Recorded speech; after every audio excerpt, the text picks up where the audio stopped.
c'est très rare que les vaccins, même avec traditionnels, même avec des vaccins atténués, déclenchaient la maladie. C'est pas ce qu'on peut craindre, c'est toujours des effets un peu retardés, 6 mois, 8 mois. Mais quels effets précisément? Il peut y avoir des problèmes avec l'auto-immunité, par exemple. Bon, là, c'est un nouveau type de vaccin. Je veux dire, c'est-à-dire qu'on pourrait déclencher des réponses immunes inappropriées qui apparaîtraient dans un délai de 6 mois, 1 an, par exemple. C'est pas complètement exclu. C'est pas complètement exclu. Même pour l'instant, on n'a aucun signe de ça. Et ça donne quoi comme maladie, par exemple? Bah, comme bon, pour être très clair, oui, non, effectivement, des maladies comme dans les rhumatismes inflammatoires, des lupus, des maladies comme ça, on sait, mais attendez, non, ce que je veux dire, c'est que moi j'ai cette discussion avec mes patients qui ont des maladies auto-immunes en permanence. Il y a une personne qui m'a dit j'ai eu la grippe avec des réactions affreuses, etc.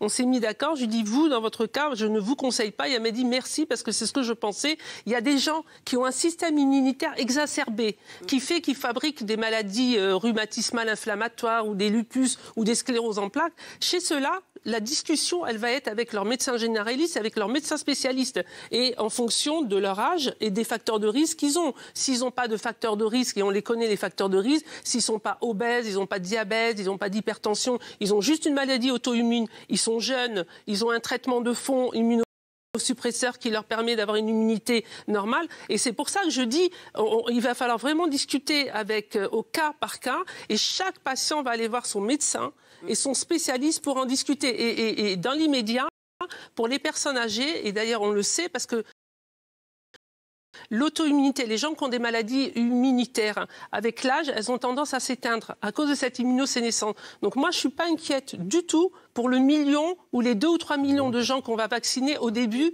Mais après, il faut réfléchir. Il faut réfléchir. Et il faut prendre le temps, parfois. Il faut prendre le temps. Et juste le point aussi, c'est qu'on a parlé de 2 vaccins. Le vaccin ARN utilisant le vaccin russe, qui est aussi le vaccin développé par AstraZeneca, enfin c'est des vaccins très proches, ce sont des adénovirus recombinants. Stratégie complètement différente. On donne quand même un virus atténué, ou même, enfin on a enlevé un certain nombre de gènes essentiels pour qu'il puisse se développer efficacement, mais on lui fait produire, encore une fois, la spike. Et vous voyez qu'il y a toute stratégie différente. Il sera très important que les gens, quand on va rentrer dans des phases vaccinales un peu plus, qu'il y aura peut-être plusieurs vaccins sur le territoire, que les gens notent bien quel vaccin ils ont eu. C'est extrêmement important. Le Sanofi, c'est le même. La question, c'est de savoir quel est le meilleur, parce que tout le monde... Il n'y a pas de meilleur. On n'en sait rien à l'heure actuelle. Il n'y aura pas de meilleur. Les vaccins ARN donnent un taux de protection très élevé.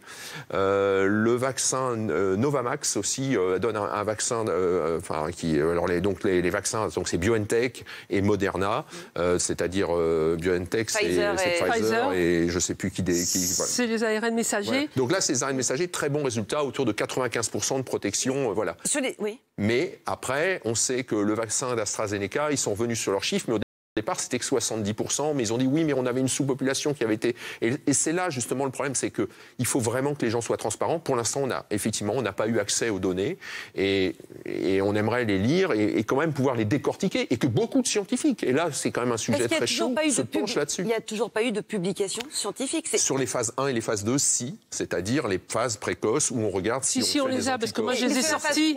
Mais la phase 3, on ne peut pas les avoir puisqu'ils n'ont pas terminé de les décortiquer. Donc ils ont fait des publications intermédiaires. Mais c'est ce qu'expliquait Alain Fischer et ce qui explique aussi... Et du coup, ils communiquent, au lieu de communiquer vers les scientifiques, c'est pas une critique, mais ils font des communiqués de presse. Donc nous, on se retrouve dans une situation où on lit les communiqués de presse pour avoir des informations, ça va pas. Et c'était des phases 3 partielles. Les partielles, données, ce sont des phases 3 partielles.